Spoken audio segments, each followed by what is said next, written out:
Hey, so we're rolling on with our 2015-2016 NBA preview podcast, and right now we're going to be covering the New York Knicks.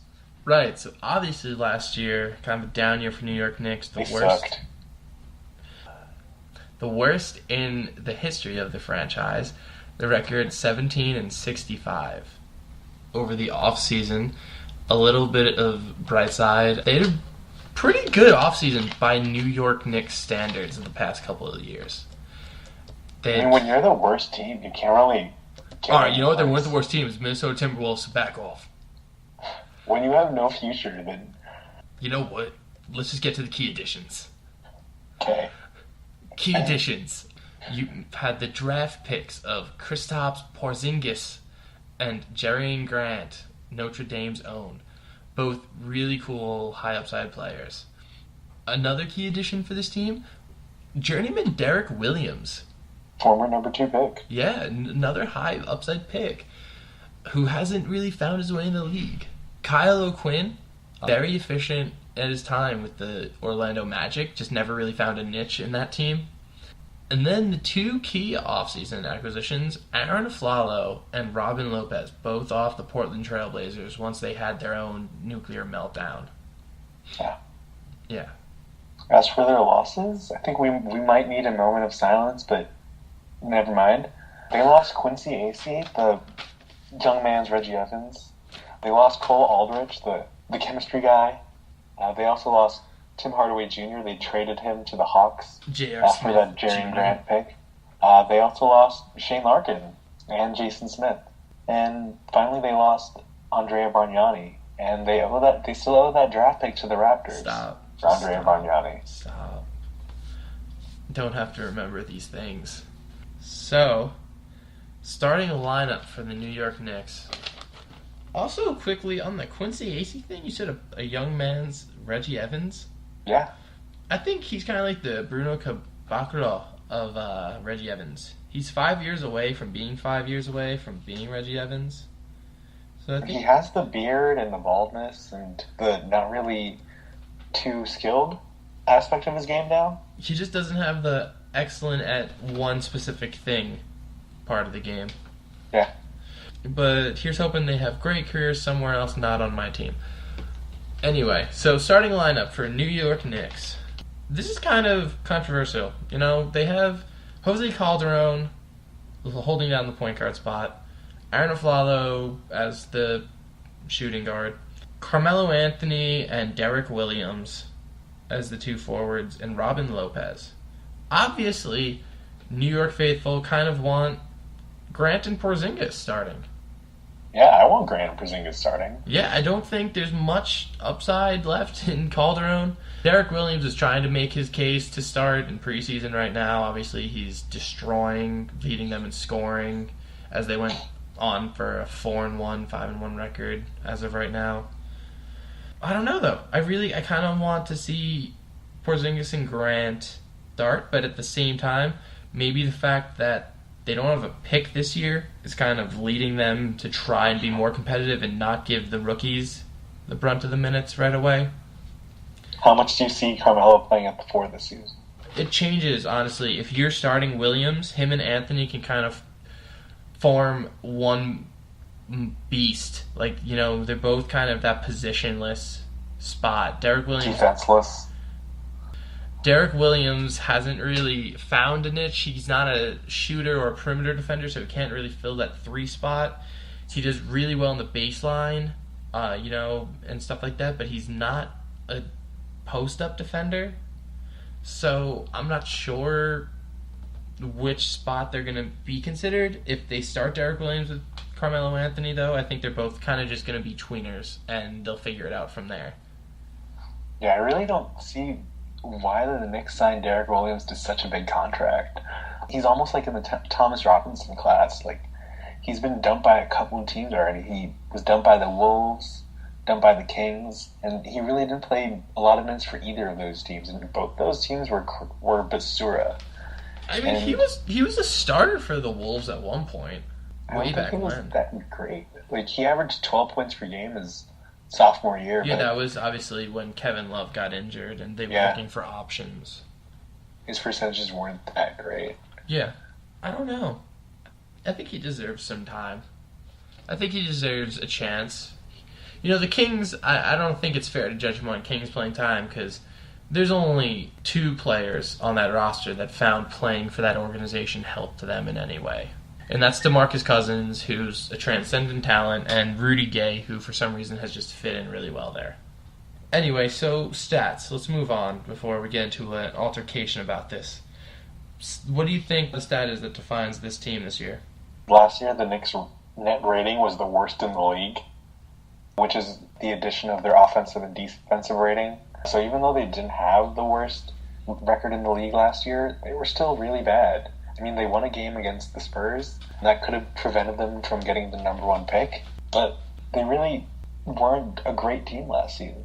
And I guess we transitioning to this season, they're definitely better. Adding Robin Lopez and Aaron Aflalo, who are very solid at their positions and know what they're doing, is definitely a step up for them. But it's still going to be some painful times for Knicks fans, even with Carmelo Anthony and Kristaps Porzingis. The future is okay for them. It's not too bright, but maybe their offensive game improves. But I really don't see a lot for their defense improving. I agree. They ranked dead last in points scored per game last season, and I think that's a stat that's going to define them. Specifically, Carmelo Anthony's points per game. They didn't have him for a majority of the season, so their offense kind of teetered. They had fringe NBA talent even on the team, so no one really to pick up that load when he was gone. The team's a lot better, though. You have scoring guard Aaron Aflalo, who, if he can find the consistency he had with the Orlando Magic, that would be excellent. Even with the Trailblazers, he put up about 11 or 12 points. But I think he should find a nice, happy medium somewhere between 15, 16 points, which is back to his Nuggets tenure. He was always kind of around that. Anthony, obviously, he's going to come back. I think he's going to have a great year this year. He's fully healthy, had a full off-season of rest. I think he can put up another, 26 per game. Kristaps Porzingis, we'll see if he can add some. Jerian Grant should be able to toss in a couple of baskets. Robin Lopez is probably the most important player on this team right now. He's going to help that defense, which opponents scored 101 points on them last year. 19th in the league. Not good, and I think a lot of that is kind of dealt by the fact that the Knicks played at one of the slowest paces because they just had no one open. They milked the shot clock a lot. But the opponent's effective field goal percentage was 51.2%, 27th in the league. I think Robin Lopez helps bring that down. Obviously, they're still not a great defender of three-pointers. Jerian Grant might help that, but I think the true stat that defines them, like I said, was their own points per game. The defense will come. As players score more, they get more engaged on defense. I think you kind of have to get some kind of offensive kick, and that's exactly what the Knicks did this offseason. They found a bunch of players that can help contribute scoring and take some of the load off Carmelo Anthony. Hopefully a team that will make their shots when he passes out to them. Yeah. So then, big picture this season, Charles. I'm just going to roll right into it. Because, this my team, I have a lot of love for them. I expect a 20-game turnaround for them. That's really optimistic. I expect a great year for the postseason. That's a playoff team in the Eastern Conference. I think they're going to challenge for that 8 spot. I think they need to challenge for that 8 spot. They don't have a pick this year. The players are going to be engaged. There's no tanking because they're not going to have anything if they tank. They kind of have to kill it in order to get there. They're not going to do much, but I think they can be up there challenging for some postseason action. 2 Rookie of the Year candidates in Jerian Grant and Kristaps Porzingis. You give them the right amount of burn. I think they can both throw in there. I don't think they win necessarily over some of the other more featured options on tanking teams, but I'm looking forward to it. I'm looking forward to seeing a new season from Carmelo Anthony now that he has some actual support in tow. Robin Lopez brings that energy that they kind of lacked once Tyson Chandler left. And 2 rookies. 2 rookies are really exciting to see. Obviously, the only ones we've had, couple of past, didn't pan out, and Iman Shumpert and Tim Hardaway Jr. And before that was David Lee and Nate Robinson. Yeah, so I think these ones have a chance to. I really do, and I know that's asking a lot of these two players. A lot of people are thinking, oh, Kristaps will just turn out to be another Bargnani or Sean Bradley. I think he could be great. I think he really can. He seems to have the drive. He's dealing with the New York media so well when everyone's kind of bashing him already. He's turned it around. He's gotten it to be more hype rather than like disgust. People were really pissed during the draft. So I think he has a great chance to have a good rookie year and a solid career with the Knicks. Okay. For my big picture, I'm not as optimistic as you. Obviously, I'm not a fan of the team. I think they're still going to be a lottery team this year. I think there's going to be some improvement, but not much. Adding Aflalo and Lopez was a good move, but it kind of adds a logjam, I think, for that big man position if you're trying to develop Porzingis. But at least they have like NBA level starters. And another thing that I want to point out is having Derek Fisher as the coach and continuing with that Phil Jackson mandated triangle offense. I think they're going to figure out the offense better this year because you have people that actually play on the NBA level and have been coached by NBA coaches and kind of are more adaptable to the game. I think the triangle works a little bit better this year, but it's still like an outdated old system that I don't think it's going to work for them. Having Carmelo is back healthy for this year is going to be better for them, but aside from that, I'm not really too hopeful for this team. I think Kristaps Porzingis might be the biggest question for this team this year because, like you were saying, the fans really scrutinized that pick. He was booed in the Barclays Center, like pretty close to Madison Square Garden, where there's a lot of Knicks fans. And so far, I'm really curious to see how he does because a lot of people have been hyping him up, like a lot of media outlets, and saying he's probably the most NBA ready player. Like he can make shots, he can do it all, but that is yet to be seen. And considering he's an international prospect, there really hasn't been much out there. Like he hasn't been scrutinized and analyzed as heavily as, let's say, a Karl Anthony Towns, a Jahlil Okafor, players like that.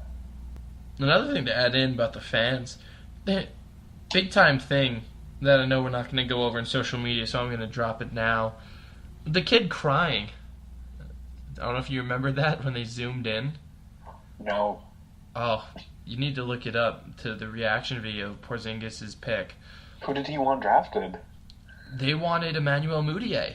All right. Everyone wanted Emmanuel Mudiay, and when they took Porzingis, everyone was up. You know, they were booing. They were so upset about the pick, and they showed this one little kid crying, like hysterically crying. No, it happened during the draft. Like they zoomed in on it during the draft. Oh, okay. But yeah, I don't know. I'm really hoping the triangle. Also, Derek Fisher's taken some. I don't know what you want to call it. Some beatings from Matt Barnes? Well, yes, that's from that. Some creative changes to it.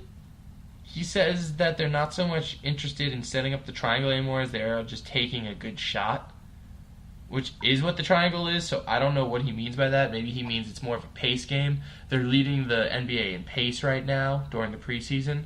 And while this, we already covered the stat that I think is going to define them, this could be another big one. Every team in the preseason, the pace that they play at in the preseason, they're within 3 spots of that ranking for the regular season. The Knicks are number 1 right now. Last year, Golden State was number 1, and they finished the season, or I think they finished the season as number 1, and they started in the preseason as number 3. I don't have the stat in front of me. It's one of those, it's either that or reversed. But you're always within 3, pretty much, of where you play in the preseason. The Knicks are playing number 1 right now. Even if they say the Knicks, because they are the Knicks, make the exception, they go down to like 5th fastest paced game, I think that helps a lot. That addresses their main issue of points scored per game. Yeah, the only concern I have with that is having Carmelo Anthony, who plays more of a slow game, and then you have Robin Lopez, who's also a pretty slow big man as well. Right. And Calderon, he's a little old, but I think he could do okay with an up-tempo game. I don't think Calderon should really even be given that many minutes, but that's a tale for a different time. We'll see as the season progresses for him. Excitement level for this team. I have him at a 2. That's, I guess, expected. Yeah, like, watching Knicks games last year was really painful. You're telling Now, me. now they're a lot better. But adding the Portland Trailblazers starters isn't really too much to get me to watch Knicks games. Robin Lopez is okay. Aaron Aflalo, Kendrick Lamar has a song about him. But I still don't think this team is too watchable. Especially, like, with the way they played last year, they were really error-prone. Especially, like, learning the triangle offense from scratch and not really having the personnel to do it. I think this team is better, but I don't think they're going to be super exciting for me. I mean, last year would have gotten a 1 for me, but it's an improvement. Just get this Do you have quick. them at 10? No, I don't have him at 10, smartass. I have him at a 7 right now, 7.0. Okay. I'm biased, obviously. I love the Knicks. Always have. They're not going to be a contender. So having them up here isn't really fair to this other team. But again, they combined my home, what I bleed for, New York Knicks, it's my team, with the fact that they have 2 rookies that I can watch develop. And we already know how soft I am for rookies, watching development of them. So I find that's a lot of fun.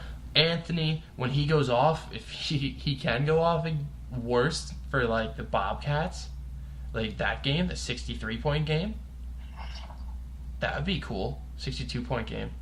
That would be fun. He's always a threat to go off for something like that. So watching him's going to be a lot of fun. Watching these 2 rookies play and develop is going to be a lot of fun. Robin Lopez beating on mascots. Aaron Aflalo apparently selling bootleg CDs to Kendrick Lamar.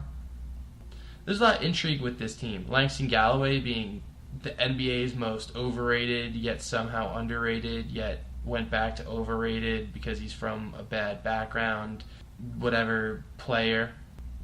I don't know if you followed that whole thing last year, but they made a whole hype about Langston Galloway. And I mean, you have to hype something if everything else is depressing.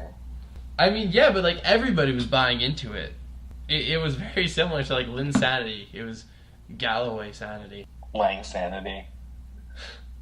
But yeah, I have them at a 7 just because I kind of want to see all the young players try and get more flow in this offense. Having actual NBA talent also kind of makes it better. When you were saying it was hard to watch Knicks games, I know I watched probably 80% of them, and it was just so... There were a lot of holes in my wall, let's just say. It was hard to watch. But this year I'm excited. I think they're going to be a lot more fun to watch, even if they don't win a lot. Yeah. So, what do you see for this team this season? I see them as 20, 25 wins. Ceiling could be 28 wins. I don't see them really contending for a playoff spot this year. They still have a lot of holes in their team, and the East is a little bit better than last year, so I don't see anything really too bright for them, and I see a draft pick going to Toronto or Denver. I see a 20-game turnaround. I do. I see them as like a 37-win team. Also, fun fact, 20-game turnaround for them, they'd be one of history's greatest and quickest turnarounds. We saw it with the Boston Celtics way back when, in 2007, when they got Ray Allen and Kevin Garnett. That's probably with the Heat, too. The Heat weren't so drastic of a change. I think they're up there, but I know one of the biggest ones was the Celtics. Yeah, but maybe even last year's Cavs, I guess. Yeah, that would definitely rank up there. Knicks would be up there in history if they could do that. And I think Knicks tape. I think they have the chance to. I really do. Is it Knicks tape anymore? If the tape got cut, it was like Scotch tape. It wasn't like that thick of tape. Then what is the Knicks hashtag for the season? Hashtag pray for Kristaps? Hashtag hope we're good. Yeah. Yeah, I don't know. I'm hoping. I'm hoping for an 8 seed. While it's not a lot, especially in the East, it's something to give me hope for the future. And without a draft pick, I really just don't want to see the Raptors get better. So moving on, let's go to social media before I start crying. Okay, so like you were saying, Kristaps Porzingis has been really handling the media well. How do you feel about his social media presence? He reads World Star Hip Hop every day. He was seen in a car listening to Ride and Dirty, which came out 10 years ago. So how exciting do you think Kristaps is going to be? I think he's funny. I really find it like... Is he an inadvertent type of funny, or is he... I think it's like really he's a retro street. Like, he's trying to be street, but he doesn't realize how modern, like, it is now. And so he's trying to be more of a thug, but he's doing it 10, 15 years too late. Okay. You know, he's becoming like a 90s type of thug. And I don't know how it's going to turn out, especially for his frame. Obviously, he has a grasp on the language pretty well, but not perfect yet. So watching that could be funny. Oh, and we have both Lopez twins in the New York City area now. Does that mean the end for the Lopez brothers? Will they be spending too much time together, and will that mess up their chemistry? I'm really hoping that Brooke gets the better end of that, and then he distracts Robin too much, and it leads to the downfall of the Knicks. But who knows? You know what? Maybe a trade. Let's get a trade for Brooke Lopez to come over to New York. Or trade both of them to Orlando so they can be happy in Disney World. Everyone's happy in Disney World. Anyway, with the Lopez twins, I think Robin wins the rivalry. Obviously, Brooke is the better player. I'm not saying Robin is a better player than him. Brooke can score from anywhere. Apparently, he's added a 3-point shot to his arsenal. Yeah. But he's kind of slow still. Robin, still the same type of pace, but he's more of a do-it-all center. He rebounds, he defends, he can finish and score. He blocks shots, he makes steals. I think he's a little bit... Are you talking about DeMarcus Cousins or Robin Lopez? Robin Lopez. Robin Lopez does it in less quantities than DeMarcus Cousins, but he still does it all. And I think he's more versatile than Brooke, but Brooke's obviously the bigger name, puts up a lot more points. But more importantly, Robin Lopez has got the fans going. He fights mascots. He went to Comic-Con. Brooke Lopez skipped Comic-Con. Robin Lopez dressed up as Doc Brown from Back to the Future for Comic-Con. Yeah, that works. It wasn't really too great of a cosplay. I would have gone Sideshow Bob, but, whatever. He's probably done that one already. It's his daily look. Yeah. But Brooke skipped this year. He's gone the past couple of years. He skipped. So, Brooke kind of losing out the fan battle to Robin Lopez. And he's too worried about winning. I think Robin knows this is kind of a tank year for them. Yeah, Brooke Lopez is worried about winning on a Brooklyn Nets team, for sure. I mean, I don't think the Knicks are any better. Let's just say it's a sad year to be a New York basketball fan. I think it's just a sad year to be Charles and Vin. Yeah, well, that's every year, so whatever. Yeah. Maybe we should just cut it out now before we both start having a breakdown. Yeah. Alright, guys. Thanks for listening. This has been the podcast covering the New York Knicks, if you forgot. So, tune in next time. Don't cry.